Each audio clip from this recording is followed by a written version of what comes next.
یہ زندگی اللہ نے دی ہے. رمضان کی یہ مبارک ساعتوں میں اللہ نے مجھے آپ کو یہ دیا ہے. ان مبارک ساعتوں میں اللہ سے محبت، اللہ سے پیار اور اللہ کی ذات کا تعلق اور اللہ کی ذات کا تعارف اور اللہ کی محبتوں میں کھو جانا. تجھ پہ سب گھر بار لٹا دوں، خانہ دل آباد رہے، نظر سے اپنی سب کو گرا دوں. کوئی بات نہیں، کسی نے نظر سے گرا دیا، میرا تسبیح خانے میں جانا، میرا اللہ سے پیار کرنا، میری محبت، نظر سے اپنی سب کو گرا دوں. فقط تجھ سے فریاد رہے اور یار رہے یار اب تو میرا، اور میں تیرا یار رہوں. ہر وقت ذکر و فکر میں تیرے مست رہوں، سرشار رہوں. ہوش رہے نہ مجھ کو کسی کا مگر میں تیرا ہوشیار رہوں. یہ زندگی ہے مختصر سی. اس زندگی میں اللہ کو منانا بھی ہے، مدینے والے کو پانا بھی ہے، اس کے عشق و محبت کو. میں نے بھی یہ اپنا سبق سناتا ہوں، پکا ہو جائے. بار بار سناتا ہوں، پکا ہو جائے. کہیں ایسا نہ ہو یہ سبق اوپر اوپر سے ہو. ایک درویش تھے، ان کا طوطا کلمہ پڑھتا تھا.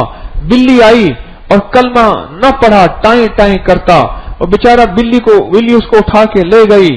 درویش کو پتہ چلا تو ان کو غشی پڑی، پریشان ہوئے، غم زدہ ہوئے. ان کی غم کو دیکھ کے خدام کہنے لگے، غلام اور خدام حضرت اور طوطا لا کے دیں گے، اس کو پھر کلمہ سکھا دیں گے. اور میں نہیں، طوطے کا کلمہ نہیں، اپنا کلمہ یاد آیا. میرا کلمہ بھی اوپر اوپر سے ہے. جب موت کا فرشتہ آیا، کہیں ایسا نہ ہو میرا کلمہ مجھ سے جدا ہو جائے اور میں بھی ٹائیں ٹائیں کرنے لگوں، اور اسی ٹائیں ٹائیں میں مجھے فرشتہ اٹھا کے لے جائے. کہ میرا بھی کلمہ اوپر اوپر سے ہے، دل میں اس نے جڑ نہیں پکڑی، اندر کلمہ گیا نہیں، اندر کلمہ گیا نہیں. اور یہ اس وقت ہوگا جب اپنی زندگی کا شیڈیول، اپنی زندگی کی ترتیب ٹوٹے گی. اور اللہ کے لیے، اللہ کے لیے میری زندگی کی ترتیب کوئی نہیں توڑ سکا، پر اللہ کے لیے ٹوٹی، اللہ کے لیے چھوٹی، اللہ کے لیے چھوٹی. مجھے ایک صاحب کہنے لگے، آج تک میں نے اپنے باپ کو ہی بس باپ مانا ہے، پتہ نہیں آپ کو مرشد میں نے کیسے مان لیا، اور آپ کی ایک ایک ادا پہ میں جو ہے قربان ہو جاتا ہوں. میری اندر کی ایک خو تھی، میرے اندر ایک خاندانیت تھی اور ایک کوئی چیز تھی، میں نے کسی کو کچھ نہیں مانا. آپ کو مرشد مان لیا، میں دنیا پھرا ہوں. میں نے کہا پتہ نہیں اللہ نے کر دیا، تیرے دل میں ڈال دیا، میرے اندر کوئی ایسی خوبی تو نہیں. اگر واقعی تیرے دل میں یہ چیز تھی پھر تیری قربانی زیادہ ہے، اس قربانی پہ اللہ تجھے زیادہ دے گا.